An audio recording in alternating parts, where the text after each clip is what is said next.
So, what I wanted to shortly try to explain today is basically a state of what I've referred to often in the past is that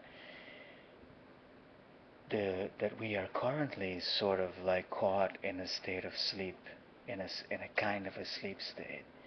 And the challenge is to try to explain that in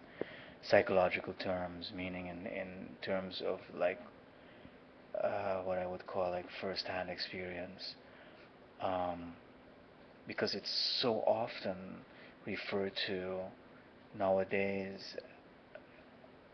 as that we are awakening or that people are asleep and that we need to wake up from the state of sleep that we are in. And the best way to sort of like explain that in psychological terms, and we need to understand that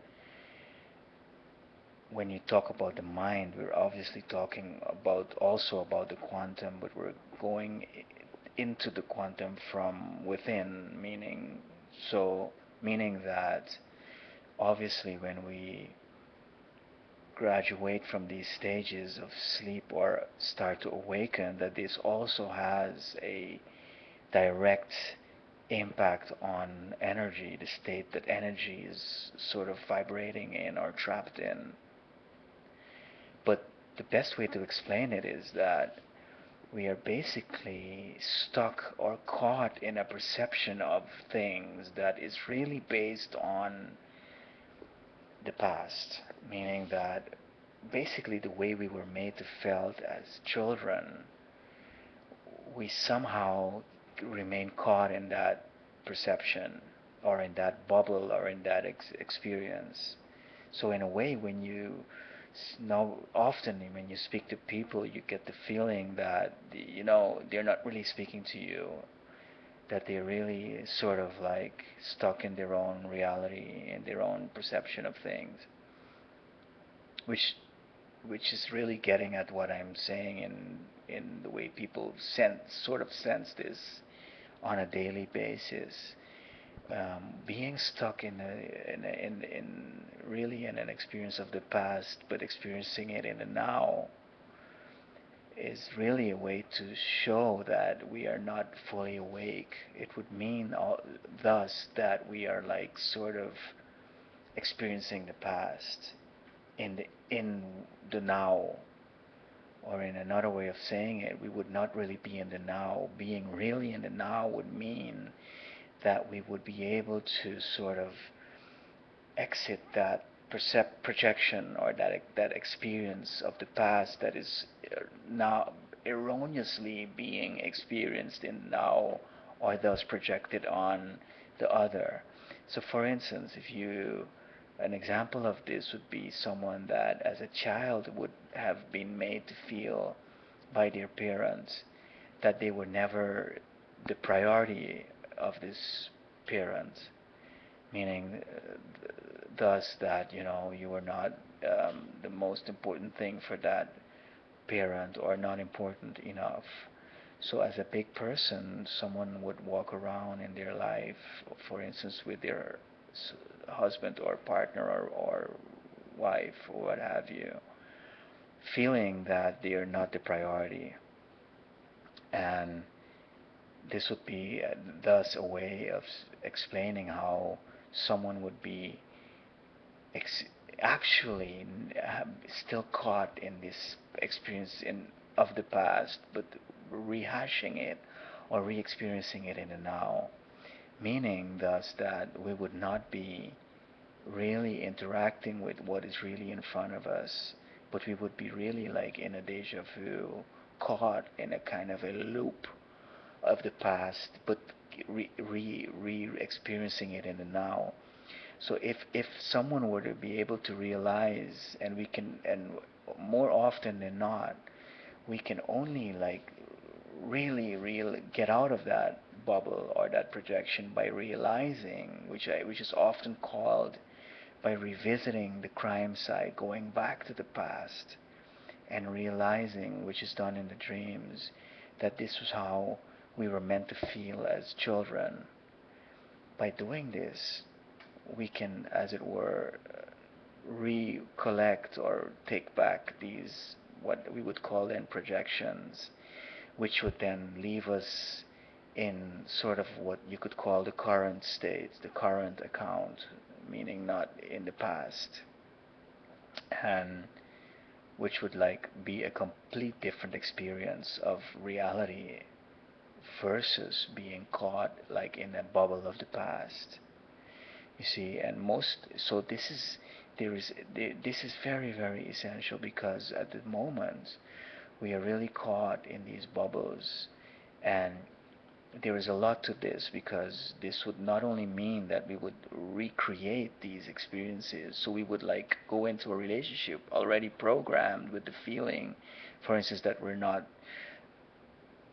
the priority, or for instance that people are going to abandon us, or any amount of these basic plots that people keep stuck in their lives, so that when we go into a relationship with this psychological inheritance, if you wish, we would, as it were, seduce the other into doing this to us, but which I have often explained in the past, because we tend to experience reality in a kind of an outside in, inside out fashion. This would be experienced as befalling us, like us having not really anything to do with it, blaming the other. Um, so then we would really be in a tacit or unconscious way creating the evidence to prove this basic thesis that we have grown up with, because this would be the way we would day in and day out would be made to feel as children. The point is that that would actually does keep us caught in a sleep state, because it's not what is really happening around us. It's a kind of a idea, an experience of a projection that we're caught in. So this is an example of how,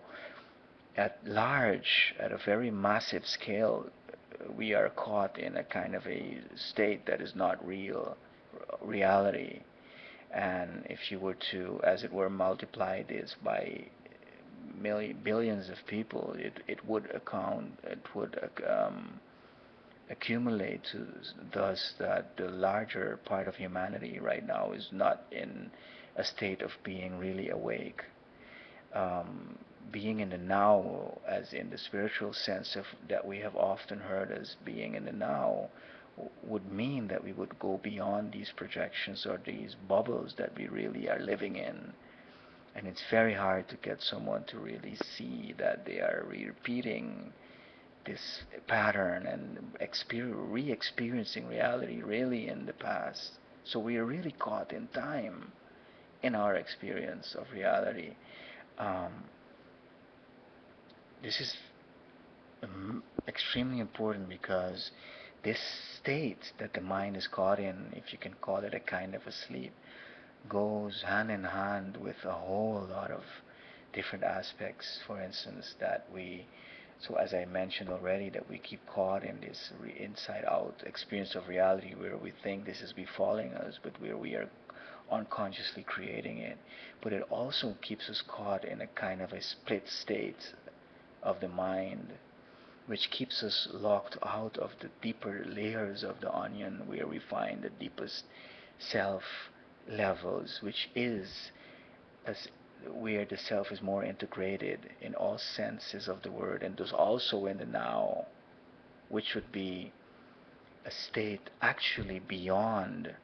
separateness and the illusion of solidity of energy,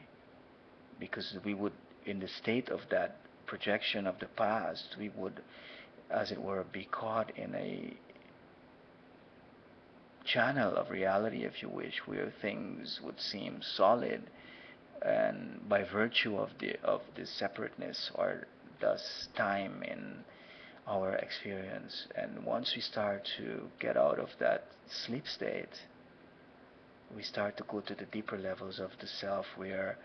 we get what we call synchronicity, which would be real time, or eternal time, infinite time, which would be like the land of infinite possibilities in quantum physics. The point is that I wanted to bring forward today is that as long as we don't do this deep work of what I call decompression, which means going back to the childhood and remembering the basic patterns that we were, as it were, programmed with, as a way to snap out of it in the now, that we are really in a state of sleep. And you will feel it because people would be constantly projecting onto each other actually their own past. And so it really doesn't fit, even though at a certain point we would make it happen to us in order to like not realize thus that we are really living in a kind of a delusion or a sleep state. Just wanted to record this for now because it's extremely important if we want, as the first step of awakening towards the deeper levels of what we would call the complete awakening, where we would be really in a complete different frequency. Namaste.